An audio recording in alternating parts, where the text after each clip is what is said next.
Electrostatics एक ऐसा topic है जिससे हर साल बहुत सारे सवाल बनते हैं और बच्चे इसमें बहुत ज़्यादा मिस्टेक्स करते हैं। तो एक ऐसा क्वेश्चन मैं आपसे शेयर करना चाहता हूं जिसको अगर आपने ट्राई किया तो लीनियर चार्ज डिस्ट्रीब्यूशन की वजह से नेट इलेक्ट्रिक फील्ड निकालने का कॉन्सेप्ट पूरी तरीके से क्लियर हो जाएगा। So welcome to the booster series, जिसमें अपन ऐसे क्वेश्चंस को ट्राई करते हैं जिसको लगाने से पूरा चैप्टर एक बार में रिवाइज हो जाता है। तो सवाल में जैसे आप देख सकते हो, अपने पास दो सेमी इनफाइनाइटली लॉन्ग वायर्स है, एक ये वाली है एक ये वाली है। यहाँ पे आप देख सकते हो इनफाइनाइट जा रहा है। ये जो दो वायर्स है ये एक इक्विलेटरल ट्राइंगल की दो साइड्स पे रखी हुई है।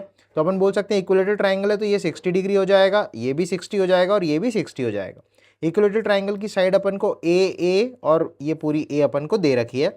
तो क्वेश्चन आता है इस इक्विलेटरल ट्राइंगल के सेंटर पे, मतलब इस साइड के सेंटर पे अपन को नेट इलेक्ट्रिक फील्ड इन दोनों वायर्स की वजह से पता लगानी है। तो अगर आपको electric field due to line charge में कोई भी डाउट है तो मेरा ये वाला वीडियो एक बार डेफिनेटली से चेकआउट करना, फिर इस क्वेश्चन को ट्राई करोगे तो चुटकी बजा के सवाल आपसे सॉल्व हो जाएगा। तो जैसा अपन ने लाइन चार्ज की वजह से जब फील्ड निकालते हैं, जिसके कॉन्सेप्ट में देखा है कि अपने पास ऐसी लाइन चार्जेस की वजह से दो फील्ड आती है, that is E parallel and E perpendicular. ठीक है, तो उसके लिए अपन क्या करेंगे, इस पॉइंट से मैं इस वायर पे परपेंडिकुलर ड्रॉप करूंगा, तो ये हो गया परपेंडिकुलर लाइन। ठीक है, तो अब अपन को देख सकते हैं इस पॉइंट पे एक आएगी ई परपेंडिकुलर, तो इस तरीके से मैं बना रहा हूं, इसी डायरेक्शन में आएगी, इसको मैंने ई परपेंडिकुलर बोल दिया। ठीक है, अब ई पैरेलल के लिए अपन ने सीखा है जो भी लंबी साइड ऑफ वायर होती है उसके अपोजिट डायरेक्शन में और वायर के पैरेलल में ही ई पैरेलल आती है। दैट मींस ई पैरेलल इस दिशा में आएगी। तो जो चीज मैं लेफ्ट वाली वायर के लिए करूंगा, सिमेट्री से आप देख सकते हो सेम चीज राइट वाली वायर के लिए भी होगा।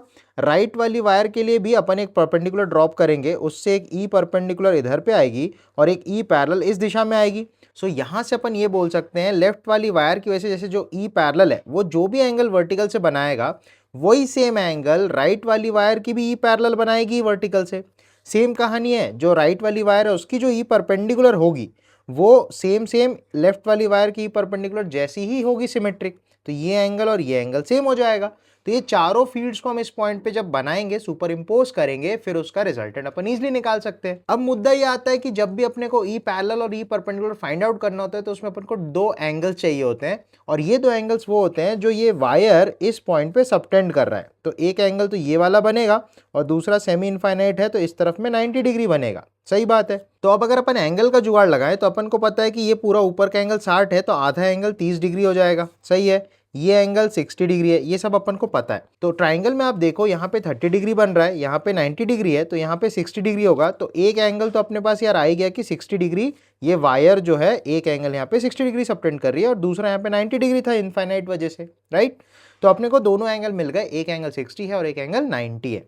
अब इसके बाद अगर मैं ई पैरेलल और ई परपेंडिकुलर निकालूंगा तो सबसे पहले ई परपेंडिकुलर का फॉर्मूला होता है k lambda by R into sine theta 1 plus sine theta 2, that is sine 60 √3/2 plus sine 90, that is 1। और जब ई पैरेलल आप लिखोगे तो उसके लिए आप करोगे k लैम्डा बाई आर, यहाँ पे आर ये ग्रीन वाली लाइन है, इसको भी फाइंड आउट करेंगे, into cos theta 1 minus cos theta 2। Cos theta 1 छोटा एंगल तो कॉस 60 हाफ माइनस कॉस 90 तो 0 हो जाएगा, तो यहाँ पे हाफ ही रह जाएगा। सही है, तो हमारे पास ये आ गए। नेक्स्ट एक चीज अपन देख सकते हैं कि ये आर कैसे निकाला जाए, ये समझते हैं। ठीक है, अब अपन को पता है ये a/2 है, ये एंगल 60 है और ये परपेंडिकुलर लाइन है, तो अपन बोल सकते हैं a/2 इस राइट एंगल ट्राइंगल की हाइपोटेन्यूज है। तो आप देखो a/2 का ये वाला कॉस कंपोनेंट होगा और ये वाला साइन कंपोनेंट होगा, तो यहाँ से आप बोल सकते हो r is equal to a/2 sine 60।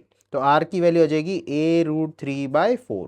तो अपने पास R आ गई और अपने पास E परपेंडिकुलर और E पैरेलल दोनों आ गई है। अब थोड़ा सा अगर दिमाग लगाओगे तो जैसा मैंने कहा कि E पैरेलल इधर होगा तो E पैरेलल दूसरी वाली वायर का भी इधर ही आएगा सिमेट्री से। सही है, अब मुझे निकालना है कि भैया ये एंगल कितना बनाएगा।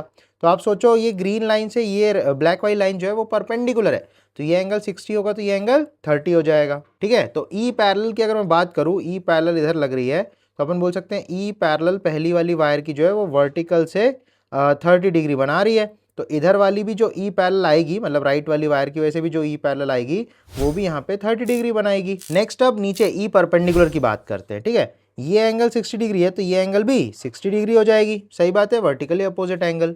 तो अगर मैं ई परपेंडिकुलर्स को भी बना लूँ तो ई परपेंडिकुलर यहाँ पे वर्टिकल लाइन से 60 डिग्री बनाएगा। सिमिलरली दूसरा ई परपेंडिकुलर भी वर्टिकल लाइन से 60 डिग्री बनाएगा। अब अपन को ये समझना है ये और ये दोनों बराबर वेक्टर्स हैं, और जब दो बराबर वेक्टर्स के बीच का एंगल 60 डिग्री होता है तो रिजल्टेंट वो वेक्टर इंटू √3 हो जाता है।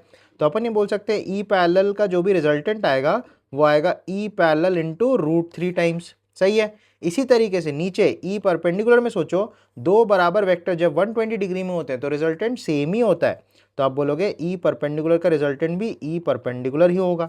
तो कुल मिला के ऊपर ई पैरेलल √3 आएगा और नीचे ई परपेंडिकुलर आएगा। तो अगर मैं ऊपर की तरफ ई पैरेलल √3 लिखूं तो अपन लिख सकते हैं के लैम्डा बाई आर √3/2, ये ऊपर आएगा। सिमिलरली नीचे की तरफ ई परपेंडिकुलर आएगा जिसकी वैल्यू है के लैम्डा बाई आर √3/2 प्लस के लैम्डा बाई आर इंटू 1, तो यही हो जाएगा। तो यहाँ से आप क्लियरली देख सकते हो ये वाली टर्म और ये वाली टर्म कैंसिल हो जाएगी, तो नेट जो फील्ड आएगी वो नीचे की डायरेक्शन में के लैम्डा बाई आर आ जाएगी।